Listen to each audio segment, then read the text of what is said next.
হরে কৃষ্ণ। কৃষ্ণ বলেছিলেন, আমি সর্ব জায়গায় গীতাকে নিয়ে চলি, সর্বদিকে ত্রিভুবন আমি এই গীতাকে নিয়ে পালন করি। তাই আমরা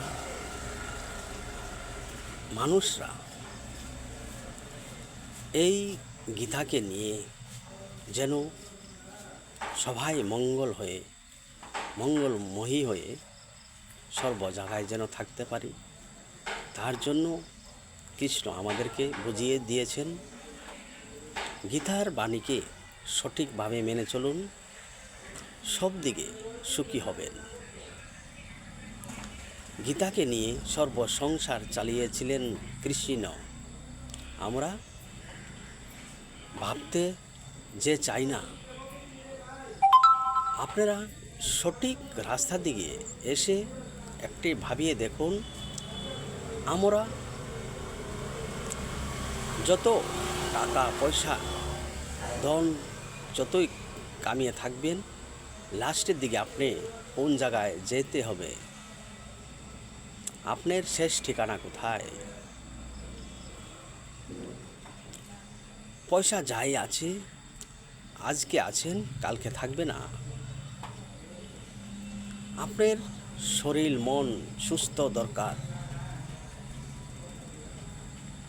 পয়সা যতই থাকুক না কেন, আপনার মনটা ভগবান দিকে থাকতে হবে, কৃষ্ণ ভাবনাময় হতে হবে, শান্তি থাকতে হবে। শান্তি মনটাকে রেখে সব দিকে চলুন, দেখবেন টাকা পয়সাও ঠিক থাকবে, আপনার মন স্থিতি ঠিক থাকবে।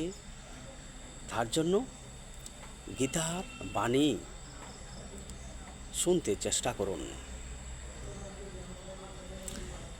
এই গীতার মধ্যেই ভগবান জ্ঞান আমাদের কিভাবে সঠিক রাখতে হয় দেখিয়ে দিয়েছিলেন। এই গীতার বাণীকে নিয়ে যদি আমরা চলতে পারি, মানতে পারি, এটাই আমাদের সর্বসুখ। তাই জন্য বলি, গীতাকে নিয়ে সবাই আনন্দেতে থাকো, খুশিতে থাকো। গীতার বাণী কিছু হলে অনুভব করো, দেখবেন সুখী হবেন। কৃষ্ণ নাম জয়যুক্ত করুন। এই কলির যুগে কৃষ্ণ নাম ছাড়া কোনো আর রাস্তা নাই।